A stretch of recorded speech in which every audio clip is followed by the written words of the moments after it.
இன்றைக்கு பாகிஸ்தான் என்ற நாடு ஒரு இஸ்லாமிய நாடு. அதிலிருந்து வந்த தீவிரவாதிகள் இஸ்லாம் மதத்தை சார்ந்தவர்கள் என்று சொல்கிறார்கள். ஆனால் இது மதம் சார்ந்த பிரச்சனை அல்ல.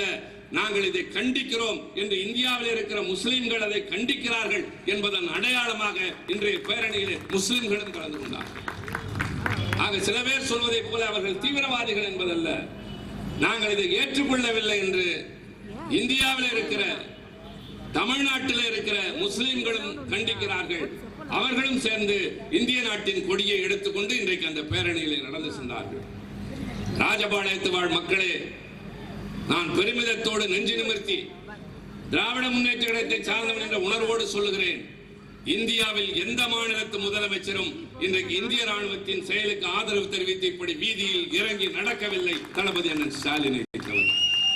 இஸ்ரேல் பாலஸ்தீன் போர் எத்தனை பேர் மாண்டு போனார்கள், குழந்தைகள், வயதானவர்கள்.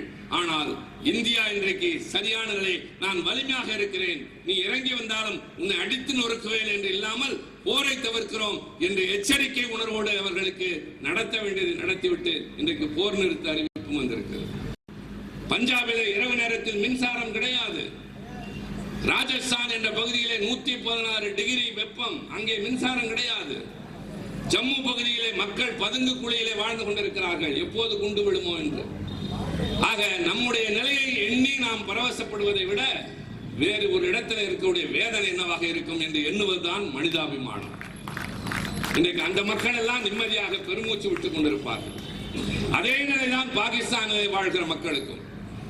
அது பகை உணர்வுள்ளவர்கள் வாழுகின்ற சில பேர் இருக்கின்ற நாடு என்பது அல்ல, அங்கிருப்பவர்களும் மக்கள் என்று கருதுகிற உணர்வுதான் இந்த நாட்டில் இருக்கிற நமக்கு உண்டு என்பதன் அடையாளம் தான் இந்த போர் நிறுத்த அறிவிப்பும் வந்திருக்கிறது.